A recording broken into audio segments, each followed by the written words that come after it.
Pagi ini sampaikan hati-Mu Tuhan. Buat kami mengerti, buat kami belajar lebih lagi. Anugerah-Mu besar bagi setiap kami. Anugerah-Mu besar bagi setiap kami. Terima kasih Bapa, terima kasih. Kemuliaan bagi di tempat yang maha tinggi. Dalam nama Tuhan Yesus. Semua kita berkata, amen. Silakan duduk saudara. Dalam hidup saudara, saya mau tanya aja, siapa yang merasa ada panggilan jadi pendoa syafaat sih? Nah, nanti malam jam 6:30 kami ada jam 7 ya? Jam 7 ya? Bukan 6:30. Oke, jam 7 ada acara pembimbingan untuk pendoa syafaat di gereja. Ibu Iin siang ini akan datang dan dia akan berikan arahan. Saya nggak tahu bagaimana diatur, nanti akan diatur oleh staf supaya sebagian yang memang berminat mau ikut akan pengarahan ini, Anda bisa gabung aja supaya ini kesempatan yang baik, jangan dilewatkan dan kita bisa dididik, dibina dengan sebaik-baiknya. Itu yang menurut saya hari-hari ini lagi vital banget, dan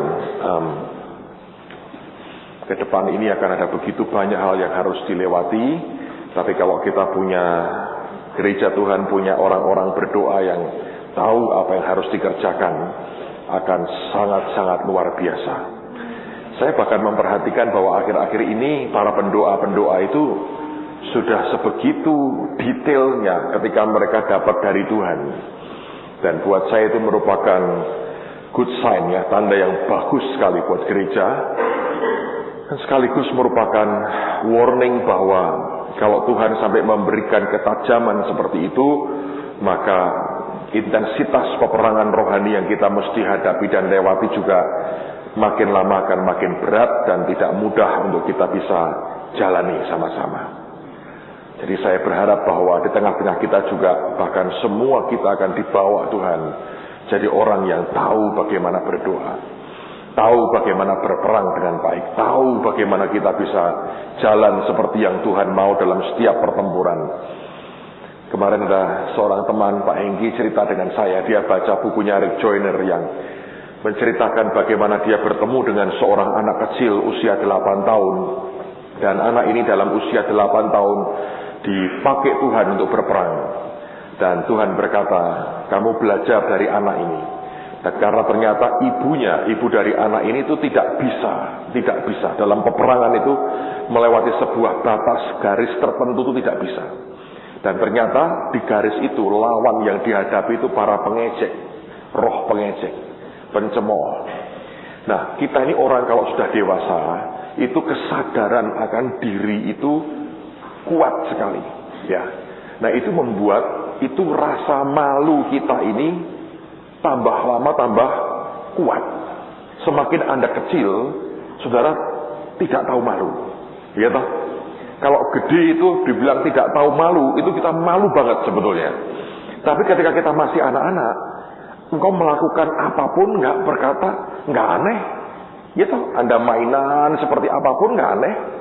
Coba misalnya ada anaknya Pak Hasto datang hari ini, saya lagi khotbah, dia bisa dengan lari-lari, ambil bunga, menari di situ, tanpa dia merasa aneh. Buat dia fine, aturannya dia nggak tahu, nggak jelas. Dan dia berkata, selama orang tuaku tidak angkat aku ke tempat lain, ya berarti nggak apa-apa, ya kan? Nah, dalam banyak peperangan rohani, ternyata seringkali Tuhan itu meminta umatnya untuk buat manuver-manuver tertentu yang sama sekali di luar pemikiran kita. Sebagian besar ya gereja, para pemimpin itu tidak mengerti seluk-beluk sebuah peperangan rohani. Nah, yang dia tahu cuman global daripada sebuah namanya kekristenan. Padahal di dalamnya itu begitu banyak aspek dan banyak hal detail yang kita ini nggak bisa pahami atau tidak mau atau tidak ngerti lah. Nah, ini yang gawat saudara. Nah, makanya ada banyak hal yang kita mesti harus ngertiin dan lewati dalam hari-hari ini Sehingga anak kecil dipakai Tuhan. Ayo kalau saudara jadi orang gede disuruh, waktu kita acara di Holy Stadium lalu kan, bulan Mei lalu, itu anak-anak suruh muterin 7 kali tuh, pakai banner, pakai bendera, pakai flag, muter begitu. Kita berkata, mikir kan saudara, nafas bisa putus di tengah jalan lah, malu dilihat orang segala macam. Tapi ketika itu anak kecil, dia bisa buat apapun yang orang tua tidak akan bisa nembus sampai ke situ. Nah, makin hari kita akan makin mengerti bahwa peperangan kita ini sebetulnya bukan di luar gereja loh saudara. Intervensi iblis itu masuk dalam gereja sudah begitu kental dan mengerikan sekali. Dan tanpa sadar dia punya agen-agen yang adalah orang Kristen sendiri. Kalau Anda lihat misalnya dalam Ibrani 11, tokoh saksi iman pertama itu siapa? Hah? Siapa? Orang pertama dalam daftar? Hah? Siapa? Siapa? Habel. Ada yang bilang Adam, ngawur. Adam nggak ada. Nah, di gua di Taman Eden. Habel. Habel itu salahnya apa sih? Ada. Di awal Tuhan mau berkata begini, bahkan ketika Adam dan Hawa hanya punya 2 anak laki-laki, yang begitu kental muncul adalah roh kompetisi. Yalah, berkompetisi untuk pada waktu itu kan jurinya Tuhan, berkompetisi untuk jadi yang teroke di hadapan Tuhan dan di depan manusia. Itu merupakan roh itu jahatnya luar biasa, jahat banget. Bahkan sampai kepada zaman Yesus, para muridnya itu selalu bertengkar siapa terbesar di antara mereka. Dan kemudian Tuhan membawa seorang anak kecil. Makanya kenapa akhir-akhir ini anak-anak dipakai Tuhan? Karena itu cara Tuhan menetralisir dosa orang-orang tua yang selalu ingin berkompetisi untuk berkata siapa terbesar di antara kita. Padahal roh itu saudara, itu merongrong kita, itu ngerinya luar biasa. Yohanes Pembaptis pernah hampir kena. Setelah dia baptis Yesus, Tuhan mulai ngajar, indikasinya murid Tuhan Yesus juga baptisin orang. Orang-orang datang ke Yohanes berkata, sekarang semua orang datang ke dia. Kamu kalah populer. Pamormu udah habis. Kamu tidak populer seperti dulu lagi. Dia berkata apa?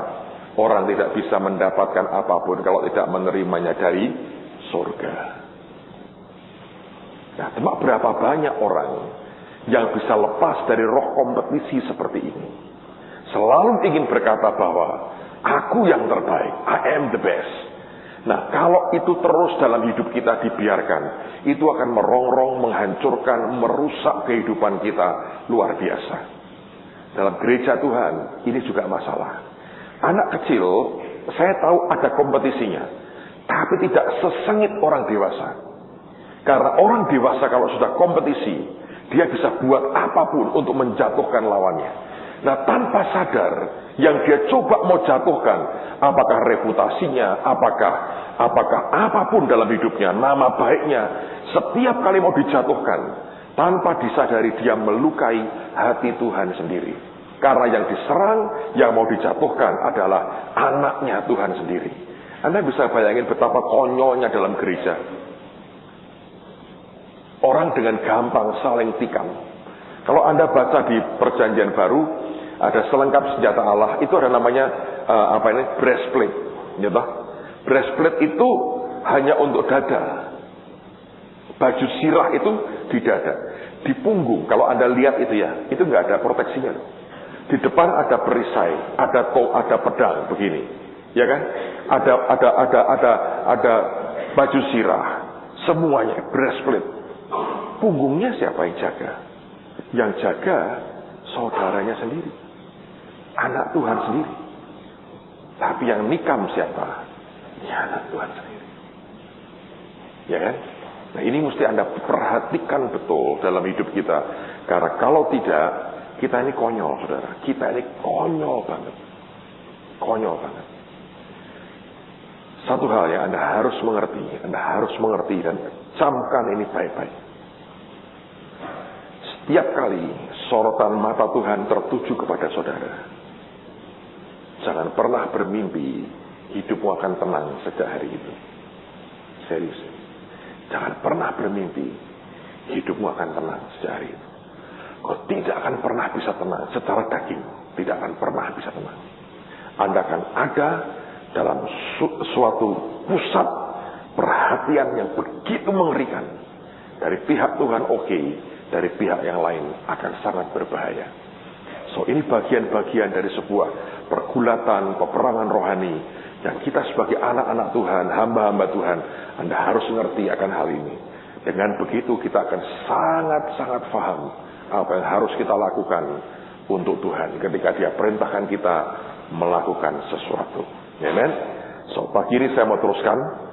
Sudah berkali-kali Tuhan mengintervensi session saya, dan dengan senang hati saya serahkan kepada Tuhan. Karena menurut saya Dia lebih jago dan lebih hebat dari saya lah, saudara ya. Dan Dia melakukan apa yang tidak bisa saya lakukan. Saya tidak ngerti di relung batinmu yang paling dalam yang terjadi apa Dia mengerti.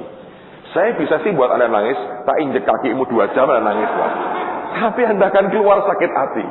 Tapi ketika Tuhan menyentuh bagian yang terdalam dari hidup kita, tidak ada satu manusia pun yang bisa menggantikan itu. Dan saya beritahu saudara, dalam sepanjang 8 tahun ini, School of Acts ini dimulai, pengalaman buat hidup saya, baru sekali ini paling intens, terlalu banyak intervensi Tuhan. Seperti Dia berkata, lu istirahatlah, aku gak butuh kamu sekarang, gua mau kerja sendiri. Dan saya berkata, thank you Lord, memberikan energi yang kuat buat saya. Tapi saya mau berkata pada saudara bahwa itulah bagian dari apa yang bagus dari Tuhan kita. Memberikan peluang buat Tuhan melayani umatnya sampai kepada dasar titik yang Dia mau. Itu akan memberikan dampak perubahan dalam hidup kita. Dan sekaligus terus terang itu menimbulkan pertanyaan besar buat saya. Kenapa Dia lakukan itu? Saya sampai detik ini saya hanya bisa mencoba meraba apa yang akan Dia buat. Karena biasanya setiap kali Dia mengintervensi sesuatu, berarti ada agenda tertentu yang Dia mau masukkan di dalam kehidupan kita. Yang tidak mungkin terjadi kalau Dia biarkan saya mengajar.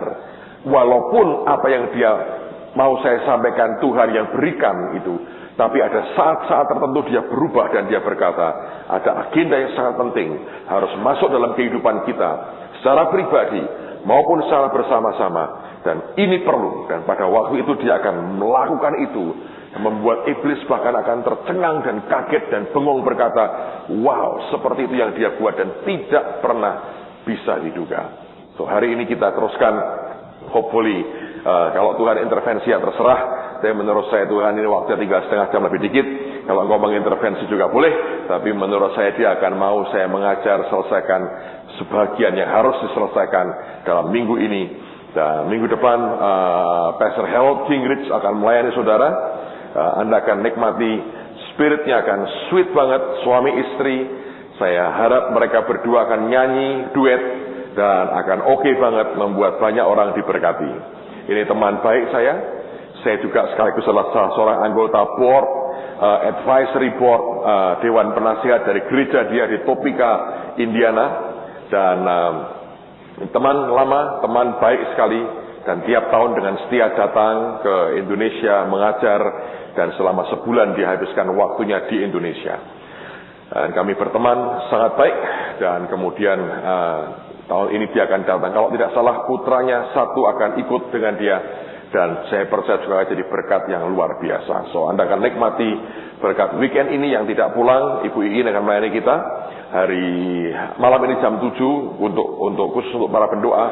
Kemudian besok kebaktian jam 5 sore dan minggu pagi, minggu sore. Saya menganjurkan kalau Anda memungkinkan bisa hadir 3 kali dalam kebaktian kami, karena beliau akan menyampaikan pelajaran yang berseri. Dan menurut saya, dia sudah ceritakan ke saya, itu bagus sekali. Dan saya yakin akan berbicara banyak untuk mempersiapkan masa depan semua kita. Amen, saudara? Alright, sekarang kita akan teruskan. Kita sudah membahas mengapa Tuhan mau kita diberkati. Ada 3 poin sudah kita bicarakan. Yang pertama, karena itu bagian dari sifatnya, nature-nya, pribadinya yang mau kita diberkati. Kedua, kita sudah belajar bahwa Tuhan berkata bahwa uang itu penting. Uang itu penting.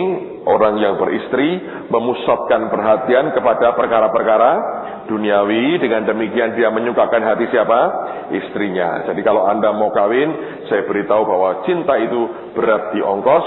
Bahwa gaun dan sepatu dan tas bermerek tidak bisa hanya dengan bahasa roh. Bahkan tas bermerek di Mangga 2 pun tetap Anda perlu duit untuk membelinya. Tidak bisa dengan bahasa roh dan Anda menangis meratap dengan haleluya 12 kali.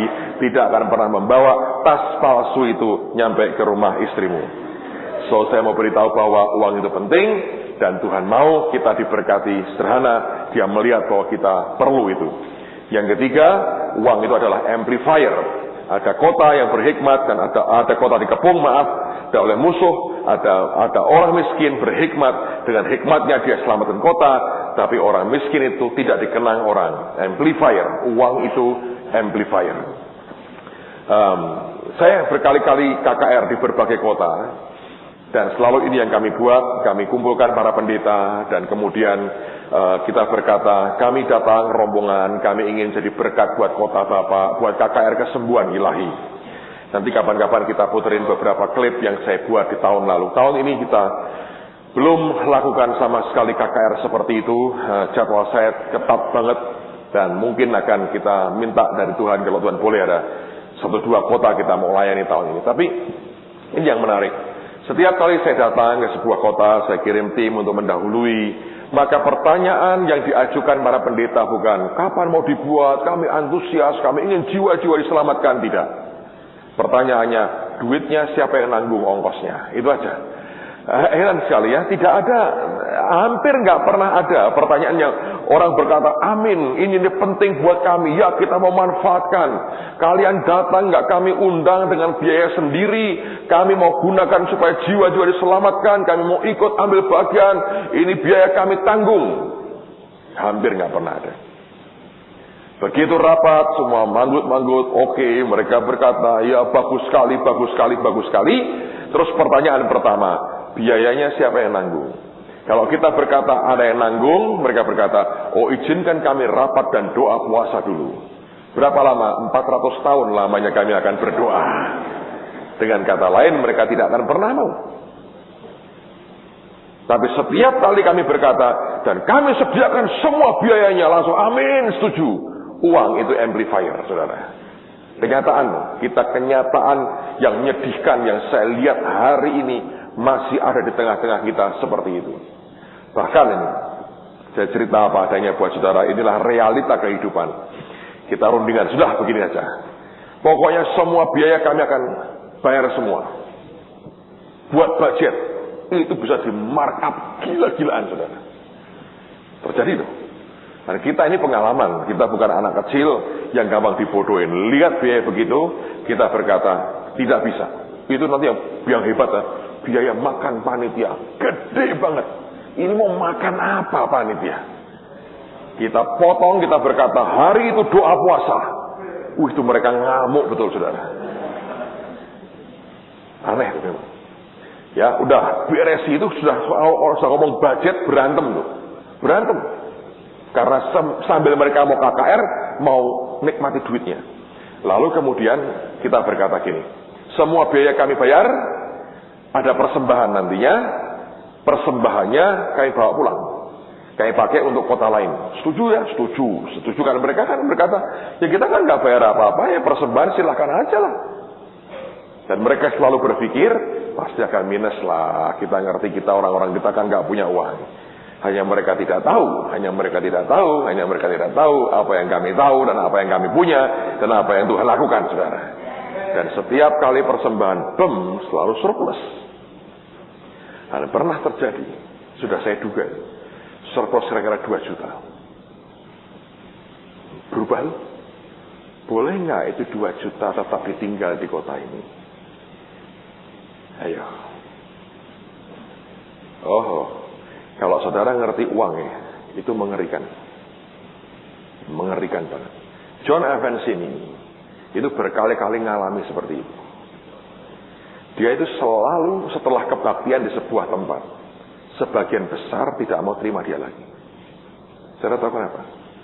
Ini orang punya, kasarnya nih, punya magnet terhadap uang. Kalau dia bicara, itu uang datang. Kalau Billy Graham bicara, jiwa-jiwa datang.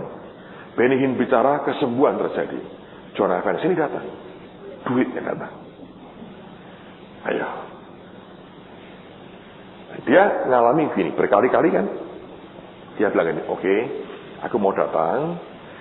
Dan gembalanya berkata, tolong dong, ambil persembahan buat gereja kami. Fine. Dan dia berkata, tapi nanti session terakhir aja. Persembahannya berapa? Boleh nggak buat pelayananku? Sepanjang 3-4 hari, semua persembahannya masuk di gerejamu. Tapi nanti pada session terakhir, itu untuk pelayananku. Jadi pokoknya ya sisanya lah, kan sudah berkali-kali persembahan. Ya ini ampasnya buat aku. Mereka bilang, oke, nggak masalah. Tapi kan yang hitung duit kan gereja setempat. Hari terakhir dia khotbah, duit datang banyak banget, goyang. Langsung mereka berkata, maaf ya, gak bisa kami berikan semua. Pernah terjadi. Terus John berkata gini dengan pendetanya, gini dah, ini uang kita bawa ke pantai aja, kita bakar sama-sama. Gak mau? Tetap mereka minta, kami gak bisa berikan. Terjadi bukan sekali, hampir selalu terjadi yang kayak begitu. Saya bisa bayangin keadaan yang mengerikan yang seringkali dialami gara-gara soal uang. Anda jangan mikir terlalu kaget lah. Karena kalau engkau sendiri ngalami di posisi itu, belum tentu tuh integritasmu diuji. Tapi uang itu amplifier. Dia menyuarakan yang di dalam hati kita begitu keras dan terdengar kemana-mana lewat yang namanya uang. Orang ya, dengar saudara, orang boleh benci saudara. Orang boleh tidak suka dengan saudara. Orang boleh mengatakan engkau sesat lah segala macam. Tapi kalau dalam hidupmu engkau pegang uang dan engkau berlimpah-limpah, tiba-tiba semua orang toh pada saat tertentu akan bersahabat dengan saudara. Oh ya, saya belajar dari pengalaman. Saya belajar dari pengalaman. Kenyataan, saudara. Pak, tidak rohani sama sekali. Memang betul. Seharusnya lah bukan karena itu. Tapi kenyataan begitu. Begitu kau tidak punya apa-apa ya. Orang pergi. Saya belajar dari pengalaman. Tahun 92, kami beli gedung kami yang lama yang tiap malam Anda pakai untuk kelas itu ya, selama seminggu ini. Dan kami buat kesalahan. Kami utang di bank. Saudara ngerti? Tahun 94. Itu gedung nyaris disita bank. Nyaris disita bank. Bank sudah telepon saya. Dan mau ambil gedung itu. Karena kami 6 bulan tidak bisa bayar bunga sama sekali. Pada waktu itu, jujur saya berkata, tidak ada satu rekan hamba Tuhan pun dari gereja-gereja yang dekat dengan kami yang mendekat. Mereka biasanya melihat dari jauh dan berkata, kita lihat kejatuhannya. Ini pasti habis, ini pasti bangkrut. Di tengah keadaan seperti itu, gereja kami split, pecah. Bam. Habis secara manusia. Tidak ada orang mendekat. Saya merasa seperti orang dengan penyakit kusta. Yang kemanapun pergi harus teriak, najis, najis. Mereka dengarnya saya berteriak, utang, utang, cari utangan. Itu mengerikan, saudara. Dan itu realitas saya pernah alami. Satu hari, ini sungguhan saya alami. Dalam sebuah, makanya saya berkata, saya ngomong uang ini. Bukan hanya uang, saudara. Ini bagian dari sebuah peperangan rohani. Saya masih ingat Saya ikut KKR-nya Benny Hinn waktu itu. Tahun 94 akhir, kalau nggak salah. Setelah gereja pecah. Di tengah-tengah kondisi begitu berat sebetulnya. Tuhan suruh saya ke Amerika. Saya datang ke sebuah kota bernama Charlotte, North Carolina, di Amerika. Dan hari itu, pagi itu beliau khotbah seminar tentang Elia Elisa, tentang urapan double porsi. Dan itu kali kesekian, keempat atau kelima saya dengar dia khotbah tentang khotbah yang sama. Aneh sekali. Pagi itu saya duduk, saya dengerin dia khotbah, dan beliau ngomong begini. Kalau Anda sampai di Jericho, kamu akan face to face with the devil. Kamu akan ketemu muka dengan setan. Dia berkata, kalau kamu sampai di Jericho, kamu akan ketemu muka dengan setan. Itu masuk di hati saya. Saya masih ingat, dari sana saya terbang ke Los Angeles. Saya nginep di rumahnya Pak Adi Sutanto. Cuman semalam. Karena besoknya saya mesti terbang balik ke Indonesia jam 2 siang. Kira-kira 9:30 saya pamit dengan Pak Adi. Saya bilang, Pak Adi, saya mau tidur. Saya perlu rest karena besok seharian saya akan terbang balik ke Indonesia sendirian. Malam itu saya tidur di kamar anak beliau yang laki. Sendirian sih. Saya nggak tahu jam berapa. Antara orang mimpi dan orang tidak mimpi. Saya seperti di ruangan itu. Dengan tangan saya ada gelas, isinya air lagi saya minum. Tiba-tiba saya merasa ada orang di belakang saya. Waktu saya noleh, kaget saudara. Sampai ini air di mulut saya tumpah. Saking kagetnya. Anda tahu yang saya lihat? Ada orang tingginya mungkin segini. Gak terlalu tinggi. Seperti orang sih. Cuma wajahnya itu wajah kayak kotak gitu, ada dingin. Wajahnya wajah pria, dingin sekali. Matanya ini hijau semua. Nggak ada putih, nggak ada hitam, hijau semua. Dingin. Kayak mayat, dingin sekali. Tapi pakai sanggul orang Jawa. Dan pakai pakaian wanita Jawa. Kebaya. Lucu ya? Mukanya muka laki. Muka dingin, muka mati gitu. Matanya hijau semua. Saya masih ingat. Pakai sanggul Jawa. Dia macam itu. Saya kaget. Saya tunjuk dia begini. Nggak bisa ngomong apa-apa loh. Karena orang kaget itu, ya kaget aja. Kaget. Makhluk begituan. Saya tunjuk begini ya. Mundur dia. Mundur.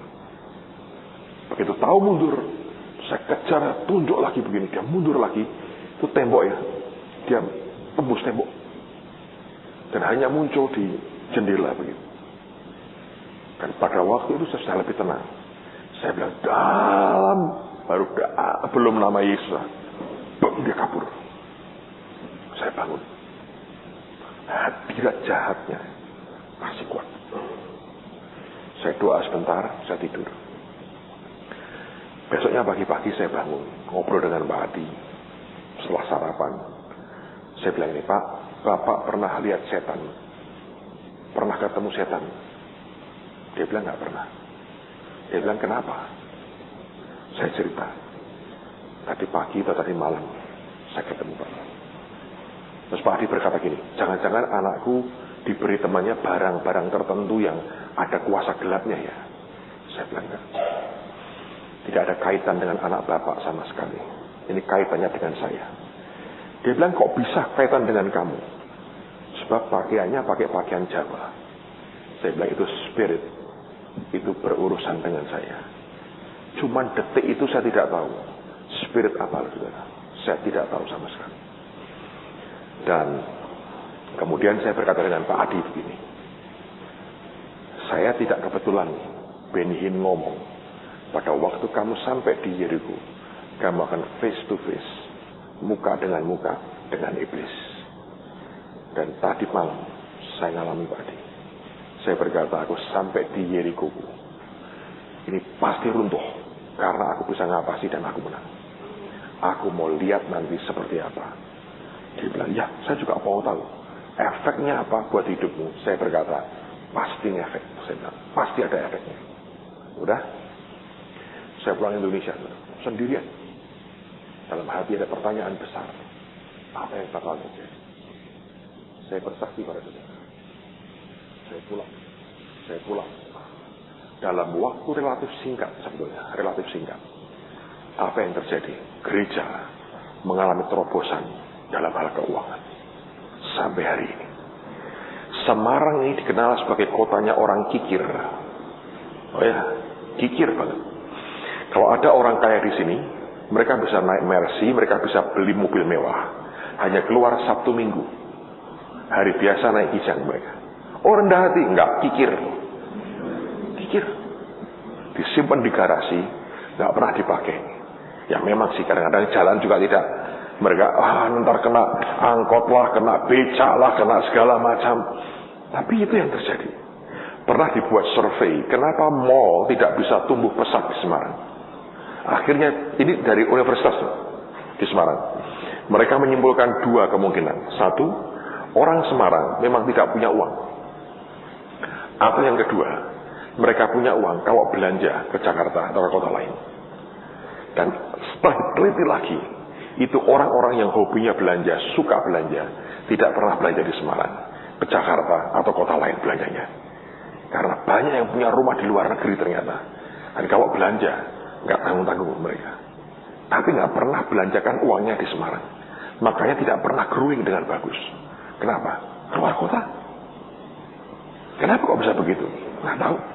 Ada watak-watak aneh di kota itu. Dan spirit. Begitu kita ngalami breakthrough, terobosan terjadi.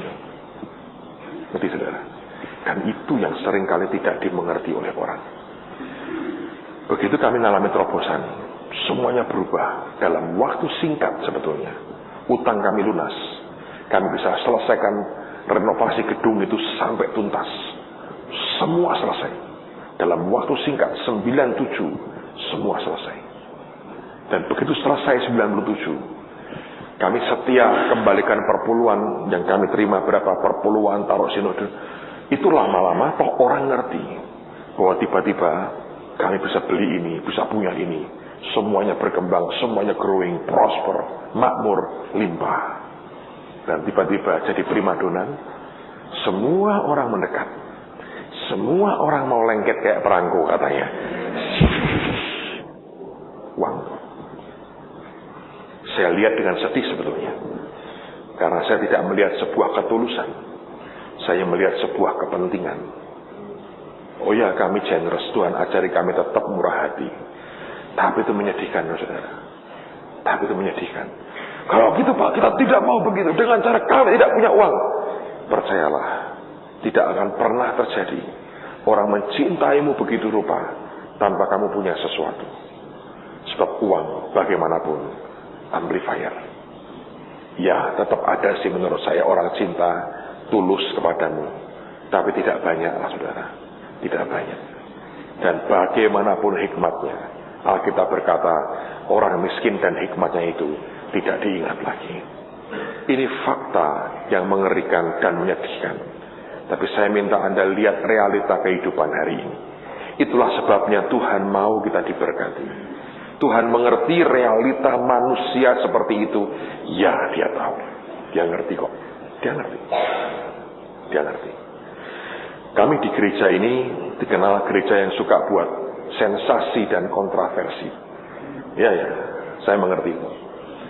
Dan saya jujur berkata kepada saudara, kalau Tuhan tidak memberkati kami, hari ini kami habis. Dihabisi betul.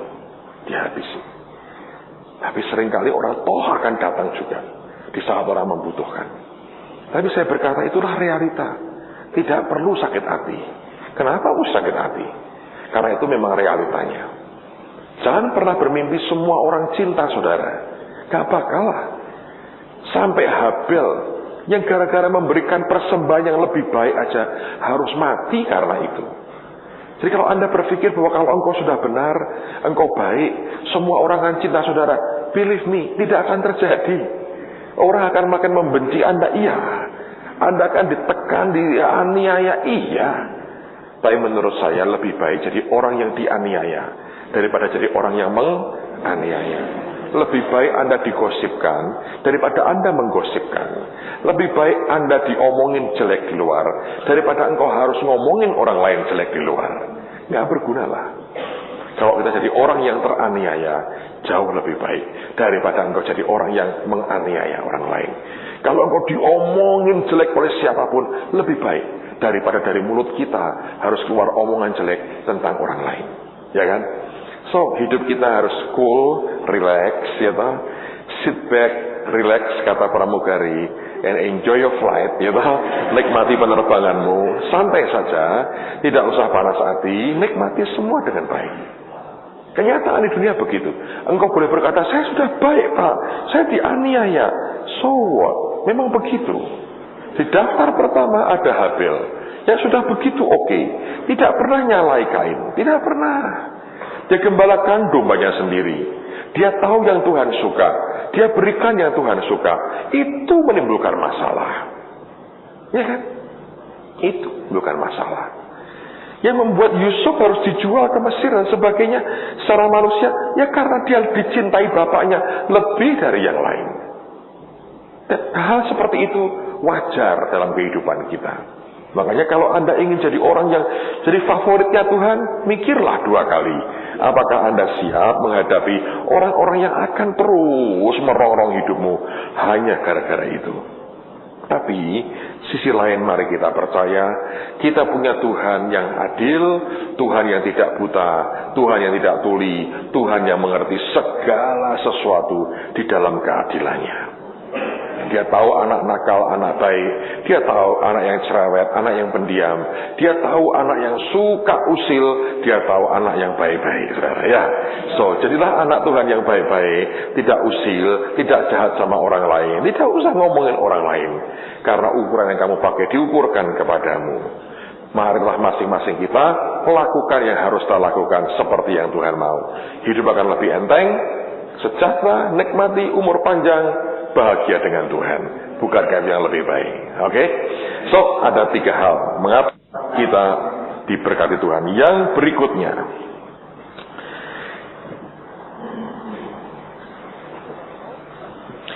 Tuhan mau kita diberkati supaya sebetulnya dunia ini lebih baik. Oh, kok bisa? Mari kita lihat Amsal 13. Amsal pasal yang ke-13. Ayat yang ke-22. Amsal 13 ayat yang ke-22.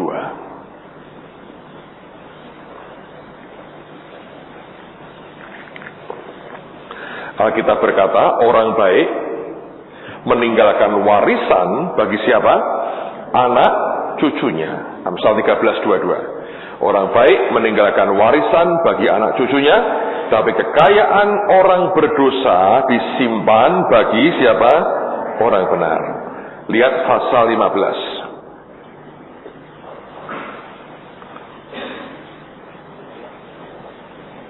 Ayat yang ke-6. Kita akan baca bersama-sama. 2, 3. Di rumah orang benar ada banyak harta benda, tetapi penghasilan orang fasik membawa kerusakan. Saya mau tanya, siapa yang percaya bahwa uang itu akar segala kejahatan? Nah, kok ngawur banget sih? Cinta akan uang. Persepsi lagi.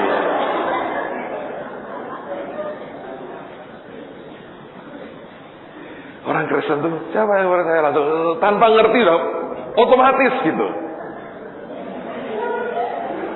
Cinta akan uang adalah akar segala kejahatan, bukan uangnya.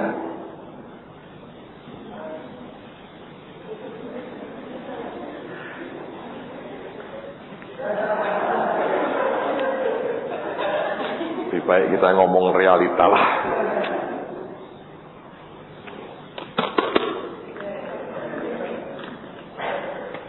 Ini saudara, netral. Kalau cinta akan uang, itu akar kejahatan. Tapi uang ini netral. Netral. tergantung di tangan siapa. Penghasilan orang fasik membawa apa? Kerusakan.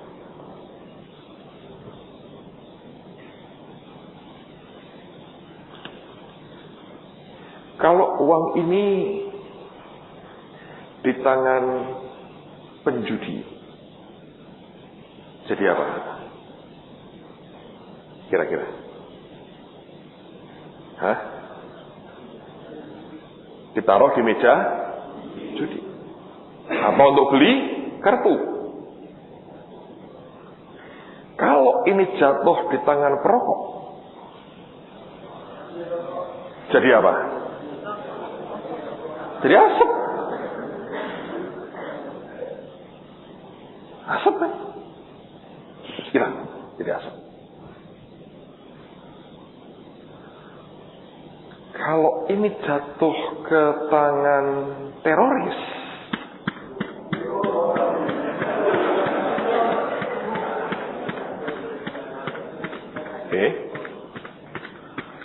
kalau jatuh ke tanganmu, jadi apa?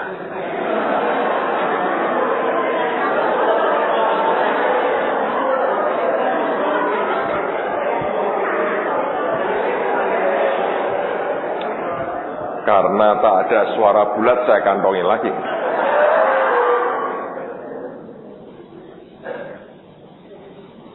Uang ini netral. Tahu maksudnya? Tergantung siapa yang pegang. Saya pernah bicara di depan 300 pendeta dari gereja Protestan, sebuah gereja besar. Saya diminta bicara tentang keuangan secara alkitabiah. Saya waktu ngomong mereka gitu.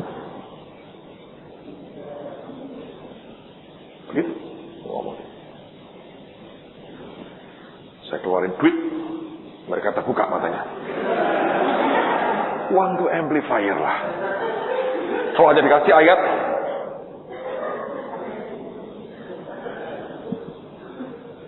begitu uang masuk itu. Haleluya. Haleluya. Saya tanya ke mereka, seperti saya tanya kepada Anda hari ini. Dan saya berkata, kalau ini uang jatuh ke tangan Bapak Pendeta dari Abah, tawa mereka, antusias. Banyak orang berkata begini, kita tidak butuh uang, kita orang rohani, jangan bicara terus soal uang. Oke. Kalau ini tidak diajarkan, ingat, persepsi orang tetap berkata ikut Yesus itu melarat. Jadinya apa mereka? Melarat kan? Kalau persepsinya seperti itu, dengerin ya. Uang di dunia ini jumlahnya tertentu. Tidak ada gini, oh saya nggak mau, lalu menguap sebagian, nggak ada. Oke, kalau di dunia ini misalnya ada uang 10. Saudara, kalau anak Tuhan tidak mau, berkurang nggak kira-kira? Coba. Tidak. Tetap 10 kan? Kalau sebagian tidak mau, percayalah di luar sana yang mau banyak.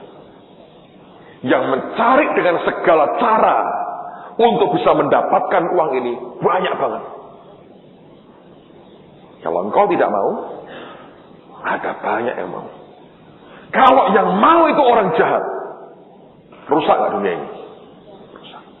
Kenapa bukan anak Tuhan yang cinta Yesus yang pegang uang? Ya, sederhana aja. Penghasilan orang fasik membawa kerusakan. Alkitab berkata begitu. Kenapa engkau biarkan orang fasik yang pegang uang? Dan kita berkata, oh kita gak perlu itu. Salahnya kalau engkau cinta uang. Tapi kalau Anda bisa gunakan dengan baik, beda. Kalau orang cinta Tuhan, pegang uang.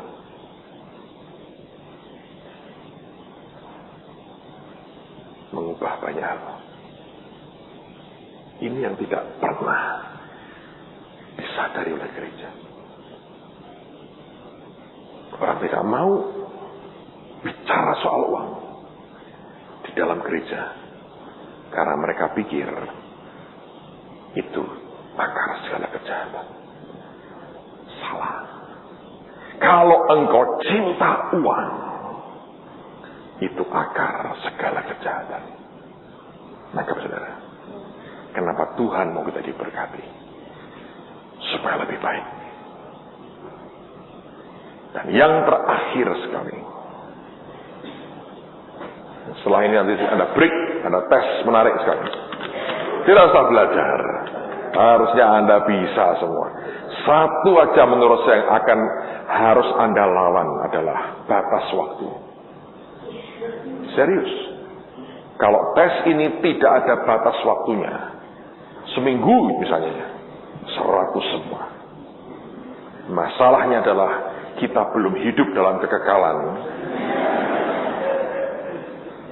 Jadi ada batas waktunya. Oh, kita akan berikan longgar. Ribuan detik akan kita berikan buat saudara hari ini. Tenang aja, kita orang-orang yang murah hati. Lupa kalau dikantongin lagi, ini berkat orang benar buat saya. Nanti ada waktu, saya janji buat saudara. Saya ngajar lagi seperti ini, saya membagi duit betul.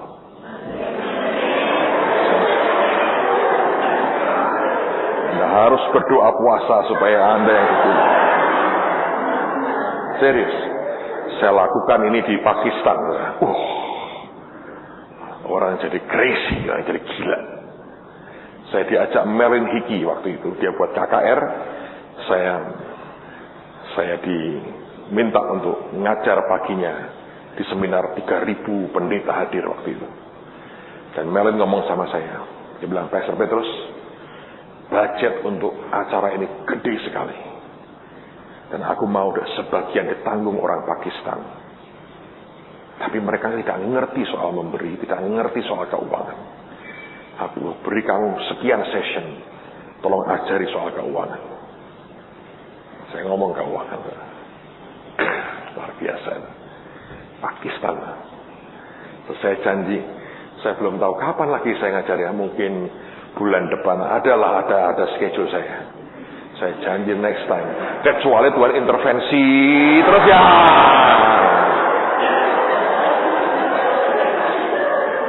Itu di luar kemampuan saya lah. Siapakah hamba yang berani menentang Tuhan yang Maha Kuasa? Tapi kalau tidak, saya janji satu hari saudara, saya akan sampai di pelajaran di mana saya bagi duit benar. Saya bagi duit benar. Dan tidak akan saya minta balik.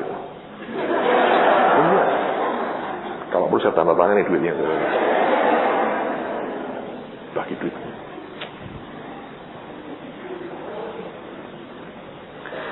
Saya sudahlah. Yang terakhir. Alright. Kejadian 12 ayat terakhir, kita akan selesai dengan ini. Kejadian 12 ayat 1 sampai 3.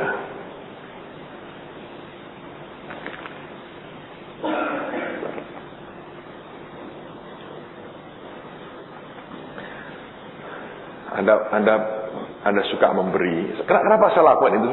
Saya bukan pamer kekayaan saya. Saya hanya mau mengajari saudara punya hati yang generous. Itu penting. Dan uang itu ngikat persahabatan. Kami di 7 hamba Tuhan ini, anak-anak kami panggil kami semua papa, mama, papi, mami, semua. Jadi semua pria di 7 hamba Tuhan ini, saya yang paling favorit di antara anak-anak. Yang prianya. Bukan paling hebat, bukan paling favorit. Nanti siang itu mereka datang, semua datang. You know why? Satu, karena kami memang dekat sih. Kalau pergi keluar kota sama-sama, saya termasuk yang tungguin mereka sampai jam 2 pagi ngobrol, sharing. Saya nikmati ketawa-ketawa dengan mereka. Cuma mereka tahu ini yang paling murah hati. Serius. Saya baru-baru ke Malaysia, saya beliin t-shirt. Dan mereka tahu mereka nggak dibeda-bedain. Mereka tahu saya bahagia. Kami akan ke Eropa minggu depan. Mereka bilang, gimana dong kita ke Eropa? Saya bilang, anak-anak, saya bilang, saya kasih euro semua. Ya, mereka teriak. Saya agak sedikit bermasalah. Semua anak-anak kami naik kelas. Di jalan tadi mereka telepon saya, teriak-teriak. Minta kamera, minta video, minta ini. Saya bilang, saya kasih mainan aja. Saya bilang, gimana minta PlayStation, minta ini, minta itu. Saya bilang, semua bahasa roh. Saya bilang gitu. Kalau saya terlalu banyak, jangan diberi. Suruh bahasa roh aja. Peperangan rohani dimulai. Ya, mereka doa. Lupa permintaan mereka.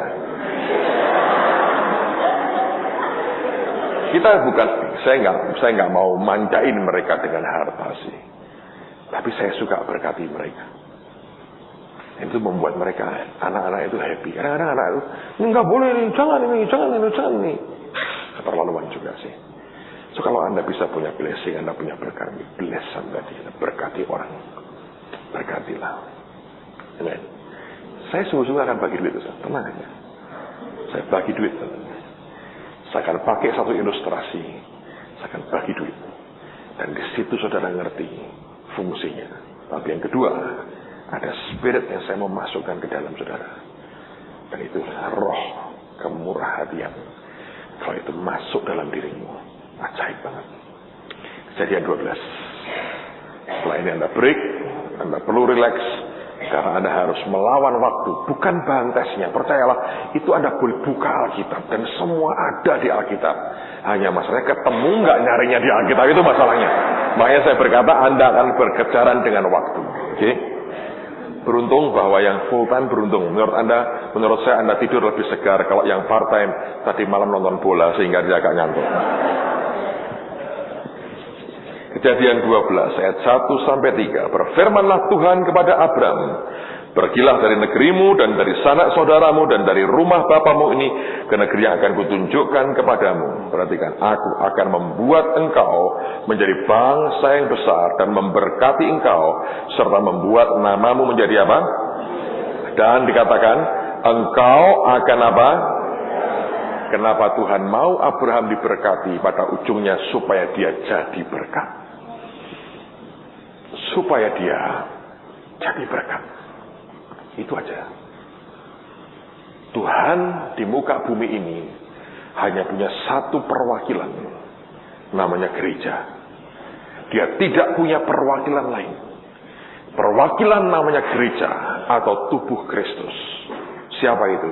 Saudara dan saya. Apapun yang dia mau salurkan, dia hanya punya satu saluran, yaitu tubuhnya sendiri. Kalau kita tidak mengerti calling kita, dan hidup kita hanya untuk mengejar kekayaan untuk diri sendiri, kita saluran yang tersumbat dan tidak akan pernah bisa berguna untuk kerajaan surga. Tapi kalau saudara mengerti callingmu, panggilanmu dalam hidupmu, bahwa ini yang Tuhan mau dalam kehidupanku, melakukan apa yang dia mau, saudara akan jadi saluran berkat yang luar biasa. Ada cukup banyak alasan mengapa Tuhan mau kita diberkati. Ingat, uang itu netral. Yang berbahaya itu adalah cinta akan uang. Kalau engkau sudah cintai itu uang, itu berbahaya dalam hidup kita. Dan itu yang harus dibuang dalam hidup kita. Amen. So, tes menanti Anda, saya tidak ingin ambil waktu terlalu banyak. Mari berdiri sama-sama. Boleh buka Alkitab, tidak boleh buka catatan. Boleh buka Alkitab, tidak boleh buka catatan. Alkitab boleh dibuka, catatan jangan. Saudara, apa sih poinnya kami mau berikan tes ini? Bukan untuk menguji kepandian Anda kok. Anda oke banget kok. Kecuali persepsi-persepsi yang ngawur itu oke, Anda oke kok. Kecuali Adam kayak Tarsan tinggal di gua yang begitu-begitu, oke lah kita pelajari lagi. Ya, tapi sebetulnya kami ingin 1 jam ke depan ini, 1 jam setengah ke depan ini, Anda bolak-balik Alkitab. Itu tujuannya sebetulnya. Oke. kepiawaianmu, bolak-balik Alkitab. Itu yang kami ingin capai. Tenang aja. Syukur-syukur bagus banget. Kalau enggak, ya sudahlah, kita nanti prihatin bersama-sama saudara. Kami akan sepenanggungan, seprihatin dengan saudara. Baik, mari berdiri sama-sama. Kau Allah yang besar, ajaib dan mulia.